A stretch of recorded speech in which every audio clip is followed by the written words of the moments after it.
So when I was a kid, I was torn between two different passions. On one hand, I love writing and I love the passion in sharing my students' and peers' voices. On the other side, I love technology and I was a computer geek. So when other kids asked for video games, I asked for MS-DOS for Christmas. And there was really no true way for me to use both skills at that time in media. So I joined my high school newspaper thinking this would be a good start. Growing up, though, in South DeKalb County, I didn't really want to write about the prom or student council. I wanted to write about some of the larger issues I felt didn't receive much news coverage. And one of those issues I felt, even though we were in this prosperous period in the 1990s, my immediate community felt left out from economic and educational investment. So in writing a column for my high school paper, we then sent that to the Atlanta Journal-Constitution, who republished this column. And once that happened, the county commissioners in DeKalb County actually contacted my school and set up a meeting with me to discuss my concerns. So here I was, this young child, now having a voice in democracy before I was even old enough to vote, and meet with my county commissioners to express my concerns about how to really improve my community. That gave me a framework for what I really truly believed I can do in my life. And see, now I'm in New York City. And New York City, it's a very progressive place, and we're very proud of the city we have, as you all know. But in moving there, I felt like I was sold a different city. I was like, this isn't Gotham City. This isn't the city that we see with the graffiti-filled subways and things that really look like it's this place that we're going to come and it's going to be like an animal kingdom, because the concrete jungle. But I wanted to learn, how did this imagery create itself? Like, where was this city? So I studied and found that in 1975, New York City was actually on the brink of fiscal crisis and was about to default on its debt and file for bankruptcy. It would have been the largest municipal bankruptcy in American history at that time. They were forced to, at that point, ask President Gerald Ford to bail them out. He declined and created this famous headline for the city to drop dead. The city didn't drop dead, but it was put on life support. And during that period, the social services, the public health, and really the vitality of some of the most vulnerable communities truly suffered. And what became of that was the advocates were truly looking at a way, how do we save this rotting apple? How do we save the city? And they looked to civic media as one of those solutions. So they created, out of that experiment, a news organization with one sole purpose, which is to build the communication infrastructure between those who are working for change. And so for more than 30 years, they built and covered every urban policy issue that you can imagine. And with over 8 million people, there's a lot that you can explore.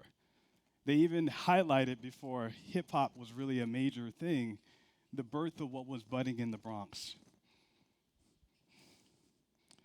Now, the interesting thing is, over the last 10 years, media has undergone a dramatic change where technology, which has advanced the way that we can communicate and created this infrastructure for us all to have social media and an equal exchange that we've never known before, but it's destroyed the traditional revenue models that have sustained print and traditional media.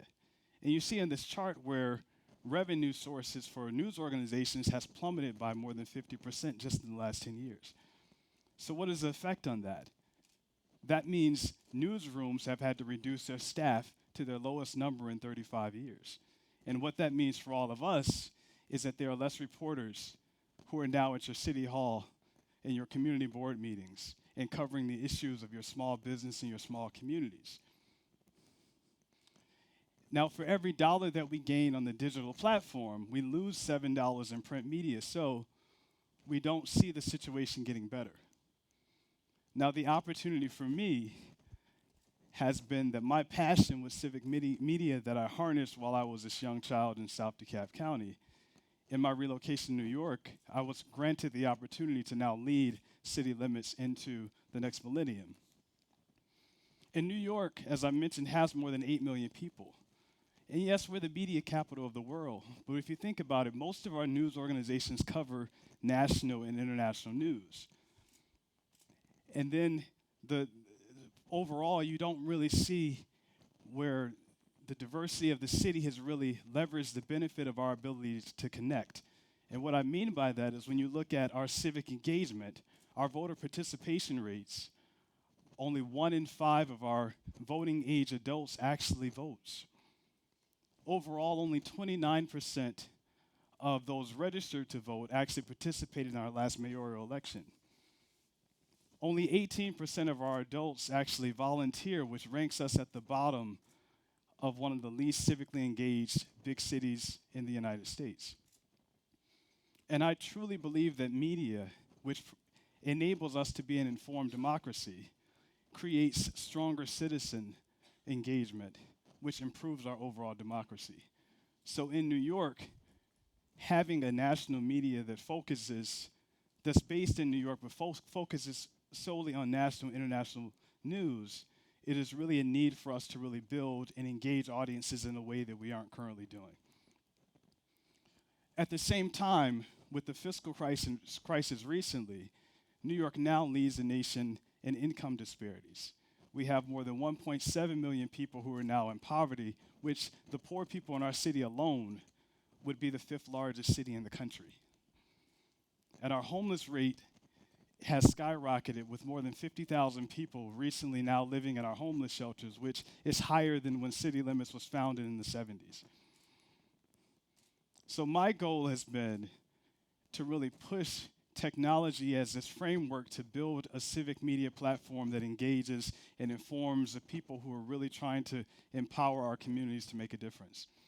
And so for the last 5 years, we've laid down this infrastructure, converting from a print to full digital operation, building into our outer boroughs, which have millions of people themselves, and really laid down this framework to engage audiences. We haven't just rested with our own platforms, though. We've partnered with mainstream news organizations to extend our reach to millions more through their platforms as well. And since investigative civic media has been something that is very expensive and more difficult to do, the mainstream news sources are very likely to want to work with you. We've also been able to partner with local tech entrepreneurs who've launched new sites that enable the type of storytelling that we can do to be advanced. So here's an example of where we worked with Scribd. Also Visually, which is an infograph site. And you can see the type of stuff we cover really help us look at issues and try to find solutions for them. And we've also connected with a site called Shout About, which connects people to volunteer opportunities and additional resources that are in sync with the news that we're covering. Now, the great thing of this is when you're a nonprofit civic media news organization, you have to really report impact in order to build a sustainability system. And in our case, our sustainability comes from having institutional support from an organization called the Community Service Society of New York, but also getting foundations, businesses, and organizations that really depend on our work involved in the work that we do. And we measure our impact in more than just how many people you reach and how many impressions you get on your website. And we leverage that to do offline engagements, such as this community development event. We've launched a tour on tackling poverty solutions. That's a citywide tour in New York. We've worked with Social Media Week to tout technology and social media as an option to really improve the way we engage underserved communities. And we've co-sponsored a student engagement conference which improves the pipeline of people who want to pursue careers in public service. Now, among journalists, we've also been well regarded for our work because our work comes from writers who are really passionate about it. We've won more than 20 journalism awards that have really enabled the type of coverage we do to receive a national profile.